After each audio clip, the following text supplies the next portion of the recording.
We're doing this video on tension in strings, right? And what I'll do is to explain the concept of tension in strings. I'll take a question, and in the process of answering the question, we'll look at the basics of tension in strings. So the question is something like this. There's a horizontal force being applied on two blocks of 10 kg and 20 kg. So this is the 10 kg block, this is the 20 kg block, and they're lying on a frictionless table. That's we to ignore the friction, and they're connected by light string. This is the light string which is connected. So we are ignoring the mass of the string, and to find out the tension in the string, what will be the tension in the string? And the second and the more important question: does the answer depend on which mass end the pull is applied? For example, whether we are pulling the mass A or whether we're pulling the mass B, and does that change the tension in the string? So these are some of the questions we'll try to understand while we solve this question. Before we begin, let me just introduce you to the concept of tension.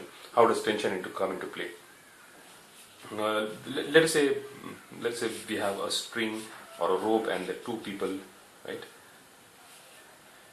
When this person is pulling the string, right? Let's say that this person is holding this long string in his hand. Let us say this is the ground. There's a long string in his hand. When he's pulling the string, there's no tension in the string. You don't see the string or the rope as very, very taut. But let us say the other end is held by a person, and this person pulls in this direction and this pulls in this direction. What we'll immediately observe is that this particular rope becomes taut, right? And you can immediately see that this is under tension because there are two forces being applied in opposite direction.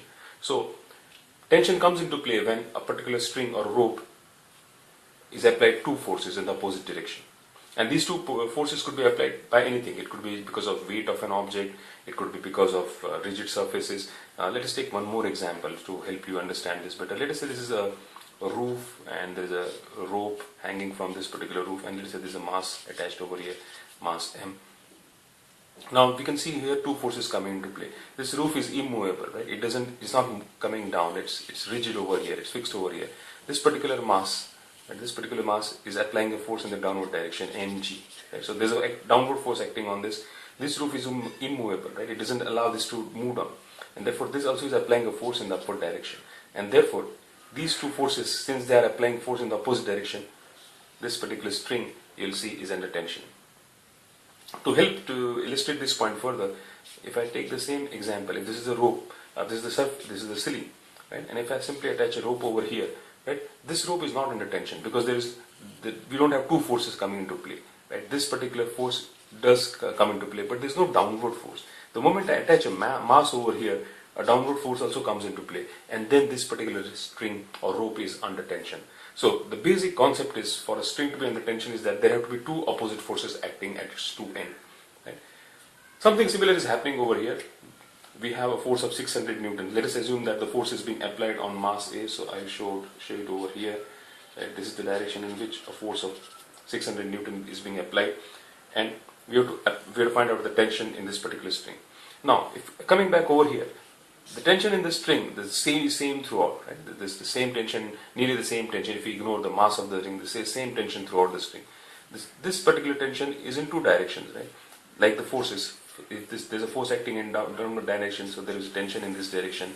This force is acting in the upward direction, so the tension is in the downward direction. Right? So this is tension T and tension T. Please remember that we're showing two tensions just to illustrate the two forces. It's not that there are two tensions over here. There's just a way of showing two forces coming into play. So there are two tensions in the string. Same thing will happen over here. When the force is applied in this direction, you'll have a tension in this direction T, and then we have tension T in this particular direction. Right? And these two tensions are because of the forces coming into play. Also, since this is on a friction-based surface and a force is being applied, the block system, both blocks A and B, will start moving in this direction with some particular acceleration. And let us assume that the acceleration for both the blocks is A, right? And in this case it will be moving in this particular direction. Now, let us look at block A in isolation. So if I focus my attention on block A, right, this block, then which are the forces which are coming into play? It is moving ahead with acceleration A, right? So the force that comes into play would be MA. So I write over 10A is the force with which it is moving ahead. This force is 600 Newton. And the opposing force over here is tension T. You can see tension T over here is 600 Newton. So the net force acting on the object, the force which are being applied are 600 Newton and tension T. And this is the force which is being used for accelerating the object. So the equation that I'll get is 600 Newton is the total force acting in this direction. Tension is acting in opposite direction minus T. So this is the net force acting on this object which is responsible for accelerating. And that will be equal to 10A. Let me repeat this. There's an object over here. Force 600 Newton is being applied. Tension T is in the opposite direction. So the net force acting on it is 600 Newton minus T. 600 minus T. And this is responsible for acceleration. So that will be equal to 10A. Right. So this is the first equation I get. Similarly, if I look at block B in isolation, let us say this is block B in isolation, right? The force that I can see acting on over here is tension T, right? There's no force on this direction, and of course it is accelerating with A.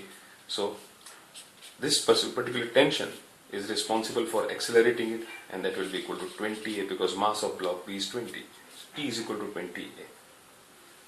So I get two linear equations, and if I solve these two linear equations, I can get the value of both tension and acceleration. So if I put in the first equation T is equal to 20A, so 600 minus 20A is equal to 10A.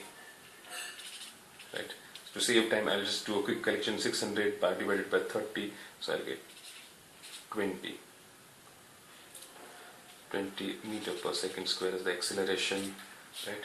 And if I again use T is equal to 20A, so 20 into acceleration is 20, 400 Newton. So the tension in the string is 400 Newton. So this is how we use tension in the strings and create equations and which help us to find out tension in the string. Coming to the second part, does the answer depend on which mass end the pull is applied? So in this case, right, what will happen is we'll have the diagram will change only a little bit. Right? If I again use this is A, this is 20 kgp. Now this is the string which is connecting this. The force is being applied in this direction, 600 Newton. Right? So that is how it is changing. So in this case, again, let us find out the tension and see if it is coming out the same or is it coming out different. So again, this force is being applied 600 Newton over here. So you will have tension T and you will have tension T over here. Let us assume acceleration in this direction for both the objects. Again, if I look at this particular object in isolation, 600 minus T, 600 is leading to is causing acceleration. Tension T is opposing acceleration. So 600 minus T is responsible for accelerating it, which will be equal to this mass is 20, so 20A. So this will be equation 1.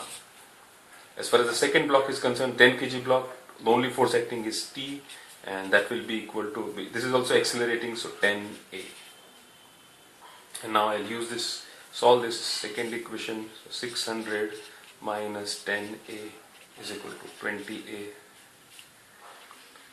Therefore, again, if I quickly do a calculation, I'll get same accelerations meter per second square. Acceleration is coming out to be same as we got over here, 20. What about tension? Tension is 10A, and that will give us 10 into 20 is equal to 200 Newton. So the tension in the string is 200 Newton. Right.